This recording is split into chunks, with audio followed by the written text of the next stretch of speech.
मेरे प्यारे बच्चों, सभी को राधे राधे। आप लोग कैसे हैं? भगवान से उम्मीद करें कि आप लोग अच्छे होंगे, स्वस्थ होंगे। जो भी मेरे प्यारे बच्चे 2027 में एग्जाम देने वाले हैं, उसके लिए सुनहरा मौका है क्लास 10th का। आज से हम प्रतिदिन एक वीडियो डालते जाएंगे और शुरू से आज हम मैथ पढ़ाने जा रहे हैं। जिस पाठ का नाम है, जिसे हम अध्याय भी बोल सकते हैं, वास्तविक संख्याएं। देखिए, ये मेरा कोचिंग का नाम है करियर कोचिंग सेंटर खजुरिया भोजपुर। आज से देखिए हम स्टार्ट करने जा रहे हैं। जिस अध्याय का नाम है वास्तविक संख्याएं। देखिए मेरे प्यारे बच्चों, आपसे हम यही कहेंगे कि जो भी दिया है आप इसको सुनिएगा। इसको हम आज से पढ़ाने जा रहे हैं। डेली प्रतिदिन एक वीडियो डालेंगे। देखिए, आइए बिना समय विलंब किए हम आते हैं वास्तविक संख्या के बारे में। देखिए, वास्तविक संख्या ये हम लोग का पाठ का नाम है। अब देखिए, अध्याय का नाम है जिसे हम अध्याय बोल सकते हैं। मेरे प्यारे बच्चों, ये हम लोग का अध्याय है, अच्छा ना। वास्तविक संख्या के बारे में जानना है। देखिए, वास्तविक संख्या में देखिए, वास्तविक संख्या में तो परिमेय भी आता है, अपरिमेय भी आता है, अच्छा ना। लेकिन वो हम 9th में पढ़ चुके हैं। सभी को जानकारी होगी कि 9th में वास्तविक संख्या के बारे में पढ़ना है। देखिए मेरे प्यारे बच्चों, अब आते हैं बिना समय विलंब किए। ये दिया है यूक्लिड विभाजन प्रमेयिका से, जिसे हम प्रमेय 1.1 बोलते हैं। देखिए, इसका कहने का मतलब है कि दो धनात्मक, जैसे मान लीजिए कोई भी हम दो धनात्मक मान लेते हैं पूर्णांक, जैसे a और b दिया है, दिए रहने पर या दिया है, ऐसी अद्वितीय पूर्ण संख्याएं q और r विद्यमान है कि a इक्वल टू b गुने q प्लस r। देखिए, 0 बड़ा या बराबर r का मान, और देखिए ये बड़ा है 20। इसका कहने का तात्पर्य होता है मेरे प्यारे बच्चों कि ये जो 0 दिया है, r का मान, r जिसे हम शेषफल बोलते हैं, है ना। शेषफल का मान 0 से बड़ा या बराबर हो सकता है और भाजक से क्या होगा, छोटा होगा। ये आपको ध्यान रखना है, अच्छा ना। इसका मतलब यही होता है, एक बार और हम बोल दे रहे हैं कि देखिए, शेषफल यानी कि r का मान 0 के बराबर या 0 से बड़ा हो सकता है और भाजक से क्या होगा, छोटा होगा, है ना। इसी को हम बोलते हैं यूक्लिड विभाजन प्रमेयिका। मेरे प्यारे बच्चों, आगे आते हैं हम। अब देखिए, इसको हमने डिफाइन कर दिया है। आइए देखिए, जहां a को हम भाज्य बोलते हैं, b को हम भाजक बोलेंगे, q को हम भागफल बोलेंगे और r को हम शेषफल बोलेंगे। देखिए, हमने इसी को डिफाइन किया है कि a बराबर b गुने q प्लस r, भाज्य बराबर देखिए भाजक गुने भागफल प्लस शेषफल। आपको ये याद होनी चाहिए, है ना, तभी आपसे ये प्रश्न बनेगा, है ना। अब देखिए आगे आते हैं। इसका मतलब क्या होता है, हमने अभी बोला है ना, समझाया है, लेकिन देखिए ये नोट के रूप में हम इसका समझा देते हैं। इसका अर्थ होता है कि शेषफल का मान, शेषफल माने r को हम शेषफल बोलते हैं। देखिए, आपको पता भी होगा कि शेषफल को हम r से सूचित करते हैं। शेषफल r का मान हमेशा 0 के बराबर या बड़ा तथा भाजक b से छोटा होगा। ये हमेशा आपको याद रखना है कि देखिए, शेषफल का मान 0 से बड़ा या बराबर हो सकता है और भाजक b से क्या होगा, छोटा होगा। याद रख लेना है आपको बच्चों। देखिए, अब आते हैं हम प्रश्न पे। अब बच्चे ये समझ गए होंगे, चलो अब हम आगे आते हैं। अब देखिए, अब प्रश्न पे काम करेंगे। देखिए, एग्जाम्पल दिया है, एग्जाम्पल जिसे हम उदाहरण बोलते हैं। उदाहरण 1 दिया है। देखिए, हम क्वेश्चन पढ़ रहे हैं कि 4052 और 12576 का यूक्लिड विभाजन प्रमेय का, या इसको हम एल्गोरिथम भी बोलते हैं, का प्रयोग करके ज्ञात कीजिए। देखिए मेरे प्यारे बच्चों, प्रश्न ये बोल रहा है कि यूक्लिड विभाजन प्रमेयिका का प्रयोग करके 4052 और 12576 का HCF ज्ञात कीजिए। यही प्रश्न बोल रहा है। देखिए, जो इसमें सबसे बड़ा होगा, चला, देखिए ये 12576 है, इसको हम बड़ा मानेंगे। और देखिए, जो छोटा होगा, देखिए मेरा कहने का मतलब ये है कि जो बड़ा होगा उसको हम भाज्य मानेंगे, है ना। क्या मानेंगे, इसको भाज्य मानेंगे।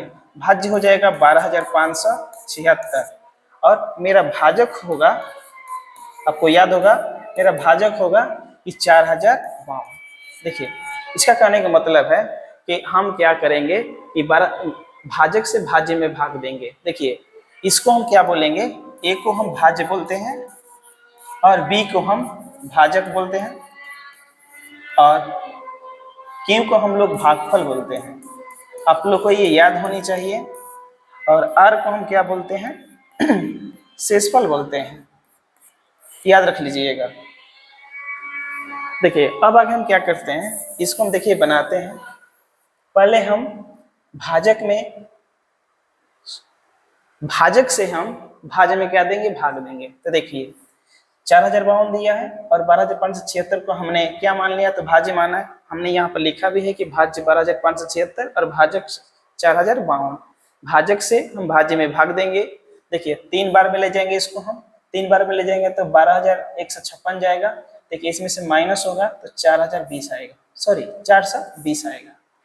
आपको ये जानकारी होनी चाहिए कि 12576 में 12156 घटाएंगे तो 420 आएगा। अब देखिए ये जो है ये अब आपका क्या बन जाएगा, तो भाज्य बन जाएगा। देखिए भाज्य की जगह हमने लिख दिया। अब जो शेषफल होगा इसको हम भाजक मान लेंगे। अब देखिए 420 के टेबल हम कितना बार पढ़े कि 4052 आ जाए। तो देखिए या उससे छोटा हो जाए। देखिए 9 बार में, देखिए 420 में हम 9 से गुना करेंगे तो मेरा आएगा 3780। अब देखिए 4052 में 3780 माइनस करते हैं तो ये मेरा आएगा 272। अब देखिए ये जो क्या हो गया अब इसको हम क्या मान लेंगे, ये देखिए कहने का मेरा मतलब ये है कि इसको हम क्या मानेंगे। देखिए जैसे आप लोग एसीएफ निकाले होंगे, अच्छा ना, 8 और 9th में। अब इसको हम बोल सकते, देखिए अब 272 को हम इसको मान लेंगे भाजक और 420 को हम लोग क्या मान लेंगे, भाज्य। अब देखिए अब 272 का टेबल हम एक बार पढ़ेंगे, मैंने एक बार में जाएगा तो 420 में 148 घटा देंगे। अब देखिए अब ये जो 272 है इसको हमने भाज्य माना, इसको भाज्य माना और 148 एक बार ले जाएंगे तो 272 में 148 घटाएंगे तो 124 आएगा। इसी प्रकार हम करते जाएंगे, कब तक करेंगे, जब तक यहाँ पर जीरो ना आ जाए। अब देखिए 272 को हमने माना, एक बार में 148 लेके आया 124 आया। अब 148 को हमने भाज्य माना और इसे हमसे भाग देंगे इसमें तो एक बार में 124 जाएगा और 148 में से 124 घटाएंगे तो 24 आएगा। अब इस 24 को हमने यहाँ पर भाज्य माना और 24 का पढ़ा हमने 5 बार पढ़ा तो ये कट जाएगा। देखिए 24 का पढ़ा 5 बार पढ़ेंगे तो 120 होगा और ये देखिए दोनों कट जाएगा। यहाँ पर क्या बचेगा बच्चों, 4 बचेगा। अब देखिए 24 को यहाँ पर लेंगे और 4 छक्का 24। देखिए हम लोग का ये क्या हो गया। देखिए ये कब तक करना है, जब तक आपका शेषफल 0 ना आ जाए मेरे प्यारे बच्चों। अब देखते हैं हम, देखिए क्या करेंगे, अब इंक्लूड विभाजन पर हम बैठाएंगे इसको, अच्छा ना। देखिए इसका सूत्र है a बराबर b गुने q प्लस r। अब देखिए क्या करते हैं हम कि 12576 को हम a मानेंगे। अब देखिए b गुने q यानी कि देखिए b का मान है 4052 और q का मान है 3 और शेषफल का मान है 420। अब देखिए मैंने कहने का मतलब ये है कि 12576 को हमने यहाँ पर लिखा a के स्थान पे और 4052 को हमने b के स्थान पे लिखा और 3 को हमने लिखा, याद रख लीजिएगा, q के स्थान पे और r के स्थान पे हमने क्या लिखा 420। इसी प्रकार हम करते जाएंगे। देखिए अब क्या करेंगे, 4052 लिखेंगे। देखिए यहाँ पर लिखा एक स्थान पे 452 और 420 में 9 से गुना करेंगे 272 होगा। अब देखिए 4052 420 गुने 9 प्लस 272। अब देखिए 420 लाते हैं, उसके बाद 272 गुने 1 प्लस 148। उसी प्रकार हमने इसको 272 को लाया। अब देखिए 148 गुने 1 प्लस 124 हो जाएगा। 148 बराबर 124 गुने 1 प्लस 24 हो जाएगा। 124 बराबर 24 गुने 5 प्लस 4 हो जाएगा। ये 24 बराबर 4 गुने 6 प्लस 0। दोस्तों हम ये जब तक प्रतिक्रिया अपनाएंगे जब तक कि हम लोग का शेषफल 0 ना आ जाए। आपको बस ये याद रखना चाहिए कि शेषफल 0 ना आ जाए। 0 आ जाएगा तभी आपको छोड़ना है। देखिए मेरे प्यारे बच्चों ये हम लोग का प्रश्न बन गया, हमने इसको बनाया। आप लोग 8वीं और 9वीं कक्षा में पढ़े होंगे, आप जानते होंगे, ऐसा नहीं कि नहीं जानते होंगे। और यूक्लिड विभाजन पर आपको बैठा देना है और मेरे प्यारे बच्चों आगे आते हैं। देखिए एग्जाम्पल 2 पे देखिए, एग्जाम्पल 2 क्या बोल रहा है, इस जिसे हम उदाहरण भी बोल सकते हैं। उदाहरण 2 क्या बोल रहा है, ये सिद्ध करने वाला है, दर्शाइए कि प्रत्येक धनात्मक समपूर्णांक। देखिए मेरे प्यारे बच्चों बोल रहा है प्रश्न, दर्शाइए कि प्रत्येक धनात्मक समपूर्णांक 2 के रूप का होता है तथा प्रत्येक धनात्मक विषम पूर्णांक 2q+1 के रूप का होता है, जहाँ q एक पूर्णांक है। मेरे प्यारे बच्चों ये प्रश्न है और ये बोल रहा है कि सिद्ध करना है। बोल रहा है क्या बोल रहा है कि प्रत्येक धनात्मक समपूर्णांक 2q के रूप का होता है और प्रत्येक धनात्मक विषम पूर्णांक 2q+1 के रूप का होता है। मेरे प्यारे बच्चों आ रहे हैं बनाने के लिए, उसी फॉर्मूले पे बनाएंगे, उसी प्रमेय पर बनाएंगे 1.1 पे, जिस प्रमेय का नाम है यूक्लिड विभाजन प्रमेय का। आइए दोस्तों आगे चलते हैं हम। मेरे प्यारे बच्चों आपसे हम ये बोलेंगे कि देखिए माना कि एक धन पूर्णांक है, थोड़ा इसमें आपको मानना पड़ता है, अच्छा ना। कुछ भी मान सकते हैं, एक जगह पे आप x भी मान सकते हैं, z भी मान सकते हैं, कोई भी मान सकते हैं, लेकिन आपको ऐसा आसान मानना है कि ये नहीं कि बड़ा अंक मान लीजिए, ऐसा मान लीजिए कि आपको आसान लगे, अच्छा ना। देखिए हम मान रहे हैं कि माना कि एक धन पूर्णांक है, ए हम छोटा मान रहे हैं, अच्छा ना, आसान भी है ए, तथा b का मान 2। ये देखिए ये जो इसके साथ रहेगा उसको हम 2 मानेंगे, माने इस b का मान होगा ये। अब देखिए अब लिखेंगे यूक्लिड विभाजन प्रमेयिका से। आगे आते हैं हम। आपको तो ये बात याद ही होगा कि ये सूत्र है a बराबर b गुने q प्लस r, और जीरो से देखिए, जीरो से स्टार्ट होगा, r का मान जीरो से, देखिए जीरो से बड़ा हो सकता है या बराबर होगा, और b से क्या होगा, r का मान छोटा होगा। अब देखिए a बराबर 2 गुने q प्लस r, जीरो बड़ा या बराबर r और बड़ा या बराबर 2 है। इसका कहने का मतलब ये है कि देखिए शेषफल मतलब r का मान जीरो से बड़ा हो सकता है या इसके बराबर भी हो सकता है, और शेषफल हमेशा भाजक से क्या होगा, छोटा होगा। आपको ये दिमाग में रख लेना है। ये यहाँ से 1 नंबर के भी प्रश्न पूछते एग्जाम में पूछता है। देखिए a बराबर 2q प्लस r, देखिए इसका कहने का मतलब है कि शेषफल का मान जीरो से बड़ा होगा और 2 से क्या होगा, छोटा होगा। देखिए जीरो भी हो सकता है या इससे बड़ा भी हो जाएगा 1, और देखिए r का मान 2 से क्या है, छोटा है। देखिए मेरा कहने का मतलब ये है कि हम r के जगह पे हम 0 भी रख सकते हैं और 1 भी रख सकते हैं। देखिए यहाँ पर लिखा है कि a का मान 2q या 2q+1। अगर हमने r की जगह पे 0 रखा तो 2q लिखेंगे, और r की जगह पे हमने 1 लिखा तो 2q+1 लिखेंगे। मेरे प्यारे बच्चों सभी को जानकारी होंगे कि देखिए कोई भी संख्या के इकाई स्थान पर 0 रहता है तो सम संख्या था। जैसे मान लीजिए किसी संख्या के स्थान पर 0, 2, 4, 6, 8 रहे तो इसको हम क्या बोलेंगे, सम संख्या बोलेंगे। जैसे देखिए चूंकि 2 की सम पूर्णांक है तथा 2q+1 एक विषम पूर्णांक है, इसलिए देखिए कोई भी धनात्मक विषम पूर्णांक 2q+1 के रूप का होता है। मेरे प्यारे बच्चों आपसे उम्मीद है कि आप ये समझ गए होंगे, चला। देखिए आगे चलते हैं हम। देखिए हम आगे चलते हैं,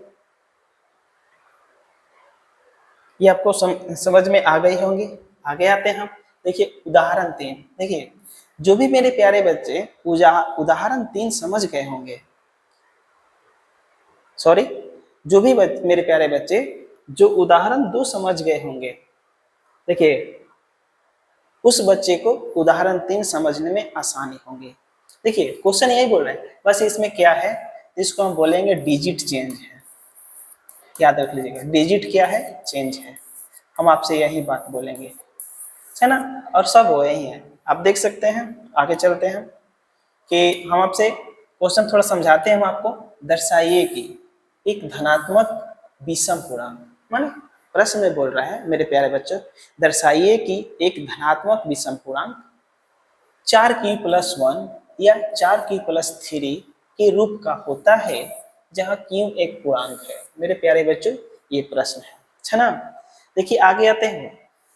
जिस प्रकार हमने उदाहरण 2 में माना है उसी प्रकार उदाहरण 3 में भी मानेंगे। माना कि लिखा है यहाँ पे, माना कि एक धन पूर्णांक है तथा b बराबर 4। जो प्रश्न में अंक दिया रहेगा उसी को हम b का मान मानेंगे। आपको पता होनी चाहिए, ये सूत्र हमने आपको बताया है पिछली बार, है ना, कि a बराबर b गुने q प्लस r, और ये दिया है, मान दिया है। चलो आप इसका मतलब समझ गए होंगे, या चलिए एक बार और समझाते हैं कि r का मान 0 से बराबर या बड़ा होगा और भाजक यानी कि b से क्या होगा, छोटा होगा। आप देख सकते हैं a बराबर 4p प्लस r और 0 बड़ा या बराबर r बड़ा है 4, है ना। मतलब देखिए, अब मेरा कहने का मतलब ये है कि a का मान हमने 4p प्लस r माना और r का मान हम 0 से स्टार्ट करेंगे और 4 से छोटा लिखेंगे, जैसे 0, 1, 2 और 3। अब देखिए, इस शेषफल के स्थान पर माने r के स्थान पर अगर 0 रखेंगे तो 4p होगा, और 2 रखते हैं तो 4p प्लस 1 होगा। उसके बाद देखिए 2 रखते हैं तो 4p प्लस 2 होगा, और 3 रखेंगे तो 4p प्लस 3 होगा। मेरा कहने का मतलब ये है कि r का मान अगर हम 0 रखते हैं तो 4p होगा, r का मान अगर 1 रखते हैं तो 4p प्लस 1 होगा, r का मान अगर 3 रखते हैं तो 4p प्लस 2 होगा। माने इसको रख सकते हैं, जैसे मान लीजिए कि पहले आप 0 रखिए, 1 रखिए, 2 रखिए और 3 रखिए। अगर रखते हैं तो आपको आंसर क्या मिलेगा, 4p प्लस 1, 4p प्लस 2 या 4p प्लस 3। मेरे प्यारे बच्चों आगे आते हैं हम। चूंकि 4p प्लस 2 समपूर्णांक है तथा 4p प्लस 1 व 4p प्लस 3 विषम पूर्णांक है, इसलिए कोई भी धनात्मक विषम पूर्णांक 4p प्लस 1 या 4p प्लस 3 के रूप का होता है। मेरे प्यारे बच्चों, हम आपसे उम्मीद करते हैं कि आप लोग समझ गए होंगे, अच्छा ना, क्योंकि देखिए मेरे प्यारे बच्चों ये 2 नंबर का आता है, अच्छा ना। और आगे हम चलते हैं, आप समझ गए होंगे, आगे चलते हैं। देखिए इस वीडियो का लास्ट क्वेश्चन, जो उदाहरण भी लास्ट है 4, हम आगे आते हैं। अब देखिएगा, आगे आते हैं। एक मिठाई विक्रेता, मेरे प्यारे बच्चों उदाहरण 4 बोल रहा है कि एक मिठाई विक्रेता के पास 4 से 20 काजू की बर्फियां हैं। आप देख सकते हैं, माने एक मिठाई विक्रेता है जिसके पास 4 से 20 काजू की बर्फियां हैं और 130 बादाम की बर्फियां हैं। क्वेश्चन में दिया है, वह ऐसी ढेरियां बनाना चाहती है कि प्रत्येक ढेरियों में बर्फियों की संख्या समान रहे। माने मिठाई विक्रेता ऐसी ढेरी बनाना चाहती है कि प्रत्येक ढेरियों में बर्फियों की संख्या समान रहे। ये ढेरिया बर्फी की परात में न्यूनतम स्थान घेरे, मतलब कि कम से कम स्थान घेरे। इस काम के लिए प्रत्येक ढेरी में कितनी बर्फियां रखी जा सकती है, अच्छा ना। देखिए मेरे प्यारे बच्चों, जब भी अगर प्रश्न में न्यूनतम रहे तो याद रख लेना है कि आपको HCF निकालना है, अच्छा ना। आइए अब हल पर आते हैं। देखिए यहाँ पर हल दिया है 4 से 20 और 130। देखिए 4 से 20 बड़ा है 130 से, कहने का मतलब ये है। तो 4 से 20 को हम क्या मानेंगे, तो 4 से 20 को हम भाज्य मानेंगे, है ना। और 130 को हम क्या मानेंगे, तो इसको हम भाजक मानेंगे। आपको ये याद रहना चाहिए। अब देखिए आगे चलते हैं। 4 से 20, देखिए कहने का मतलब ये है कि हम हमेशा भाजक से भाज्य में भाग देते हैं, तो भाग देंगे। देखिए 4 से 20 है 130 में, 130 से हम भाग देंगे 4 से 20 में। देखिए 130 का टेबल हम 3 बार पढ़ते हैं, माने 130 के पढ़ा अगर 3 हाली पढ़ेंगे 390 आएगा। अब देखिए 4 से 20 में से अगर 390 घटाते हैं तो मेरा 30 आएगा। अब देखिए अब ये जो भाजक है इधर आके भाज्य बन जाएगा और ये क्या बन जाएगा, भाजक बन जाएगा, शेषफल भाजक बन जाता है। अब देखिए 30 का टेबल हम 4 बार पढ़ते हैं तो 120 आता है और 130 में हम 120 घटाते हैं तो 10 आएगा। अब ये देखिए, अब ये जो अंक था मेरा जिसे हम भाजक बोलते हैं, अब इसको हम मानेंगे भाज्य और जो शेषफल आया इसको हम मानेंगे भाजक। अब देखिए 10 का टेबल हमने 3 बार पढ़ा तो 10 3 30, ये कट गया, अच्छा ना मेरे प्यारे बच्चों। और इसको हमने यूक्लिड विभाजन प्रमेयिका पर बैठा देते हैं। ये आपको सूत्र याद रख लेना है क्योंकि सूत्र भी ऑब्जेक्टिव में पूछता है 1 नंबर का, और ये तो पूछता ही है, है ना, एक बार आया है। देखिए a के मान 420 लिखेंगे। कहने का मतलब ये है कि 420 बराबर हम इसको लिख सकते हैं कि 420 बराबर 130 गुने 3 प्लस 30। इसको हम लिख सकते हैं। तो हमने यहाँ पर लिखा है कि 420 बराबर 130 गुने 3 प्लस 30 हो जाएगा। अब ऐसे ही हम इसको भी लिख सकते हैं 130 बराबर 30 गुने 4 प्लस 10। देखिए हमने यहाँ पर भी लिखा, तो दिखाई दे रही होंगी, अच्छा ना, यहाँ पे। अब आगे आते हैं कि 30 बराबर 10 गुने 30 प्लस 0 कर सकते हैं। देखिए यहाँ पर हमने लिखा है कि 10 गुने 3 प्लस 0। अगर मेरे प्यारे बच्चों सेसफल 0 आ जाता है और जो ये मल्टीपल में रहेगा शुरू वाला, यही हम लोग का एचसीएफ हो जाएगा। मेरे प्यारे बच्चों, हम आपसे उम्मीद करते हैं कि आप लोग को समझ आ गई होगी। थैंक यू दोस्तों। मेरे प्यारे बच्चों, सभी को राधे राधे। आज हम अपने वीडियो को यहीं पर रोकते हैं, अच्छा ना, नहीं तो वीडियो लंबा हो जाएगा। मेरे प्यारे बच्चों, सभी को धन्यवाद।